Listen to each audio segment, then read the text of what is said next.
మహబూబ్ నగర్ నాగర్ కర్నూల్ లోక్సభ ఎన్నికల ఫలితాలపై ఉత్కంఠ నెలకొంది. కట్టుదిట్టమైన భద్రత నడుమ రేపు ఎన్నికల కౌంటింగ్ జరగనుంది. ఇందుకు సంబంధించిన ఏర్పాట్లన్నీ పూర్తయ్యాయి. కౌంటింగ్ కేంద్రాల వద్ద పటిష్ట బందోబస్తును ఏర్పాటు చేశారు.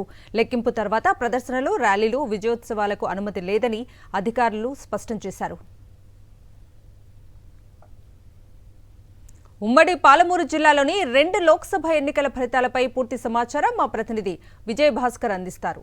ఉమ్మడి పాలమూరు జిల్లాలోని 2 లోక్సభ స్థానాలకు సంబంధించినటువంటి యొక్క కౌంటింగ్ కోసం సర్వం సిద్ధమైంది. రేపు ఉదయం 8 గంటల నుంచి ప్రారంభమయ్యేటువంటి ఈ యొక్క కౌంటింగ్ కోసం అధికారులు విస్తృతమైనటువంటి ఏర్పాటు చేయడం జరిగింది.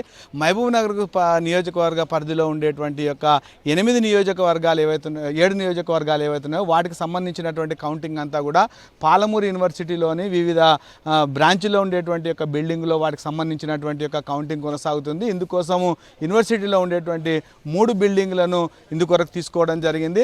అదేవిధంగా నాగర్ కర్నూల్ లోక్సభకు సంబంధించినటువంటి నాగర్ కర్నూల్లోని నెల్లికొండకు సంబంధించినటువంటి యొక్క మార్కెట్ యార్డులో అక్కడ ఉండేటువంటి 7 నియోజకవర్గాలకు సంబంధించినటువంటి వాటికి సంబంధించిన కౌంటింగ్ జరుగుతుంది. దీనికోసం అధికారులు అన్ని ఏర్పాటు చేయడం జరిగింది. ఈ యొక్క కౌంటింగ్లో పాల్గొనేటువంటి ఉద్యోగులు కానీ తర్వాత సిబ్బంది ఎవరైతున్నారో వాళ్ళకి వివిధ స్థాయిలో ఎలాంటి తప్పులు జరగకుండా శిక్షణ కూడా ఇవ్వడం జరిగింది. ఎలాంటి ఇబ్బందులు కలగకుండా వీటికి కౌంటింగ్ చేసేందుకోసం అన్ని ఏర్పాటు చేయడం జరిగింది. ఇటు రిటర్నింగ్ అధికారులు కానీ ఎవరైతే స్పెషల్ ఆఫీసర్లుగా నియమించబడినటువంటి వాళ్ళు ఉన్నారో వాళ్ళు కూడా ఇప్పటికీ ఈ రకమైనటువంటి చర్యలు తీసుకోవడం జరిగింది. ఫలితాలను ఎప్పటికప్పుడు వివరించేందుకోసం అధికారులు ఏర్పాటు చేయడం జరిగింది. ఇక ఈ యొక్క పోలింగ్ కౌంటింగ్ ఏవైతే కేంద్రాలు ఉన్నాయో కౌంటింగ్ కేంద్రాల వద్ద పోలీసులు గట్టి బందోబస్తు ఏర్పాటు చేయడం జరిగింది. తర్వాత ఎవరైతే పాస్ లేనటువంటి ఏ ఒక్కరిని కూడా లోపలికి అనుమతించేటువంటి అవకాశం లేదు. తర్వాత ఈ యొక్క గెలుపు తర్వాత ఎలాంటి ర్యాలీలు కానీ తర్వాత వాటికి కూడా నిషేధం అని చెప్పి అధికారులు సూచించడం జరుగుతుంది. ఒకసారి లోపలికి వెళ్ళేటువంటి అభ్యర్థులు ఎవరికి కూడా ఈ యొక్క సెల్ ఫోన్లు కానీ ఎలక్ట్రానిక్ సంబంధించినటువంటి వస్తువులు కానీ తాగునీటి బాటిల్స్ ఏవి కూడా లోపలికి తీసుకోవద్దు అనేటువంటి సూచన చేస్తున్న పరిస్థితి. మొత్తంగా పోలీసులు కూడా ఎస్పీలు కానీ ఆ స్థల డిఎస్పీలు వాళ్ళందరి స్థాయిలో ఈ యొక్క కౌంటింగ్ సంబంధించినటువంటి ఏర్పాటు చేయడం జరిగింది.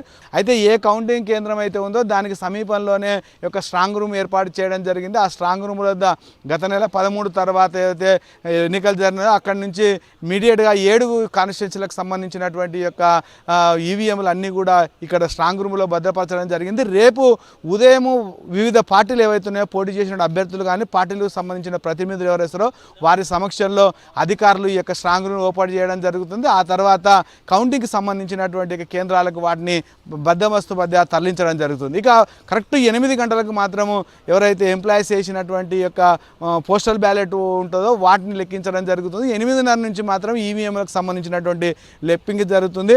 ఒకవేళ మధ్యాహ్నం తర్వాతనే ఫలితం వచ్చేటువంటి అవకాశం ఉన్నట్టు అధికారులు చెప్తున్నారు. కానీ ఈ యొక్క కౌంటింగ్లో ఎలాంటి ఇబ్బందులు జరగకుండా అధికారులకు వివిధ స్థాయిలో శిక్షణ ఇవ్వడము, ఎలాంటి ఇబ్బందులు కలగకుండా పోలీసు బందోబస్తు ఏర్పాటు చేయడం తదితరమైన చర్యలు చేపట్టినటువంటి నేపథ్యంలో రేపు జరిగేటువంటి కౌంటింగ్ మాత్రం సర్వం సిద్ధమైందని చెప్పాలి. ఎలాంటి అవాంఛనీయ సంఘటన జరగకుండా ఇక్కడ గట్టి బందోబస్తు కూడా ఏర్పాటు చేసినటువంటి పరిస్థితి. కెమెరామెన్ అరవింద్తో విజయ్ భాస్కర్, సాక్షి న్యూస్, మహబూబ్ నగర్.